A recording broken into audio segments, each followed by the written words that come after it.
পবিত্র কোরআন শরীফ তেলাওয়াত করুন এবং শুনুন চ্যানেলে আপনাদেরকে স্বাগতম। উনি দুইটা প্রশ্ন করেছে, আমি দুইটাই উত্তর দিয়ে দিই যেহেতু আশা করে আসছেন। প্রথম প্রশ্নটা হলো যে বায়াত গ্রহণ করা লাগবে কিনা। অনেকে পীর মুর্শিদের কাছে বায়াত গ্রহণ করে, অনেকে করে না। এতে আমাদের বর্তমানে করণীয় কি? বায়াত কেন গ্রহণ করবেন আগে ওইটা বুঝেন। কোরআনুল কারীমের একাধিক আয়াত আছে। এক জায়গায় আল্লাহ তাআলা এইভাবে বলেছেন, ইন্নাল্লাযীনা ইউবায়িউনাকা ইন্নামা ইউবায়িউনাল্লাহ। নবী গো,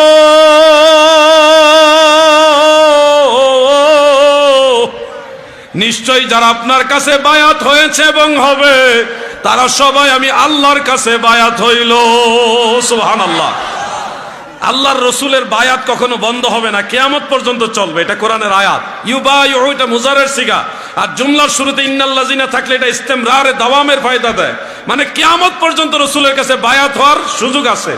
আমি জানতে চাই আপনাদের কাছে, আপনারা কি নবীজির কাছে বায়াত হইতে চান কিনা? সবাই বলেন চান কিনা? তাহলে এখন কিভাবে নবীজির কাছে বায়াত হবেন? বাইআতু রাসূলুল্লাহি সাল্লাল্লাহু আলাইহি ওয়াসাল্লাম বিওয়াসিতাতি খুলাফাই। আই বলছেন না না, হুজুর এই এলাকার মধ্যে যে খাজা গরিবের নামাজ উপলক্ষে এটা শেষ কইরা লই, এটা শেষ কইরা লই। কি তা করতাম। শাহ ওলিউল্লাহ মুহাদ্দিসের দেহলভী কাউলুল জামিলের মধ্যে লিখেছেন, কেউ যদি রাসূলের কাছে বায়াত হইতে চান, আল্লাহর হাবিবের কাছে যদি কেউ বায়াত হইতে চান, তাহলে আবু বকর সিদ্দিক, ওমর ফারুক, ওসমান জুন্নুরাইন, মাওলা আলী, ইমাম হাসান, ইমাম হুসাইন, ইমাম জাইনুল আবেদিন, ইমাম জাফর সাদেক, ইমাম মুহাম্মদ বাকের, এইভাবে বায়াতের সিঁড়ি সিলসিলা আজও পর্যন্ত প্রবাহমান আছে।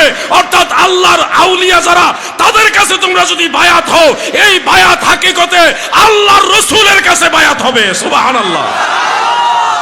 এই জন্যে আপনারা যদি মনে করেন নবীজির কাছে বায়াত হওয়া দরকার, তাহলে আল্লাহর ওলিদের কাছে বায়াত হইবেন, কারণ এই বায়াতের মূল গোড়া হলো মদিনাওয়ালার বায়াত। আর যদি মনে করেন না, আমার দয়াল নবীজির কাছে বায়াত হওয়ার দরকার নাই, আপনি আপনার মতো চলেন, হাসরের ময়দানে আপনিই তখন বুঝবেন কি ক্ষতি হইলে। পীর হতে গেলে একজন পীরের কি কি যোগ্যতা প্রয়োজন? শর্টকাটে হলো, পীর হতে হলে এক নম্বরে সেই পীর অবশ্যই আহলে সুন্নাহ ওয়াল জামাতের আকীদার অনুসারী হতে হবে। সুন্নিয়তের আকীদার বাইরে যেই পীর আছে, এগুলি নামে পীর হইল, কাজের বেলায় একটাও মানুষকে সঠিক রাস্তা দেখাতে পারবে না। দ্বিতীয় হলো, পীর হতে হলে রাসূল করিম সাল্লাল্লাহু আলাইহি ওয়াসাল্লাম যে তরিকা আমাদের কাছে রেখে গেছেন, সেটা সম্পর্কে ওনার জ্ঞান থাকতে হবে এবং আমলও থাকতে হবে। ফরজ, ওয়াজিব, সুন্নতে মুআক্কাদা এবং সুন্নতে গায়রে মুআক্কাদা, মুস্তাহাব, মুস্তাহসান, নফল বন্দিগি সম্পর্কে ওনার জ্ঞান থাকতে হবে এবং নিজে আমল করবে, এই জ্ঞানটা থাকতে হবে। মনে রাখবেন দাদু, যেই লোক নিজে রাসূল পাকের সুন্নতের উপর আমল করে না, এই লোক কখনো কামেল পীর হতে পারে না। এই দুইটা গুণ আপনাদের অবশ্য মনে রাখতে হবে। যে পীর দাবি করেছে কিন্তু ফরজ ওয়াজিব যে মাসআলাগুলি রয়েছে, মানুষের জরুরি যে মাসআলাগুলি রয়েছে, এগুলি সে জানে না, সে কখনো কামেল পীর হতে পারে না। এখন পীর মুরিদিটা হয়ে গেছে একেবারে পাইকারি মূল্যে।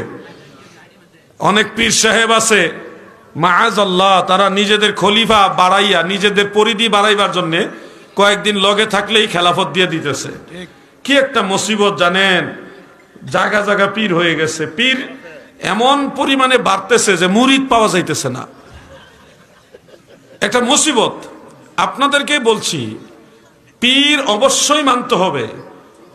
যে পীর আকীদা সম্পর্কে জানে, মানে এবং আমলের ব্যাপারে, নবীর তরিকার ব্যাপারে যত্নশীল, ওলি আল্লাহদের অনুসরণ করে, ওই পীর মানবেন। আর যেই পীর সার্টিফিকেট পেয়ে গেছে, না আছে 10টা লতিফা সম্পর্কে সে জানে না।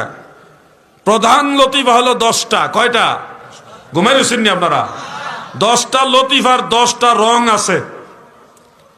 নফস কোন জায়গা থাকে, কাল্ব কোন জায়গা থাকে, রূহ কোন জায়গায় থাকে, আখফা কোন জায়গায় থাকে, খুফি কোন জায়গায় থাকে, এগুলি সে জানে না। সেও কিন্তু পীর। এই ধরনের পীর যাচাই বাছাই করে ধরবেন। আল্লাহর হাবিবের সাথে যেই পীরের সম্পর্ক নাই, নবীর দুরুদের সম্পর্ক নাই, সুন্নি আকীদার সম্পর্ক না, ওই পীর থেকে 1000 হাত দূরে থাকবেন।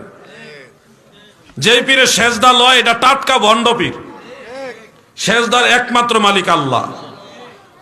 কোন মানুষ আল্লাহ ছাড়া কাউকে সেজদা করবেন না।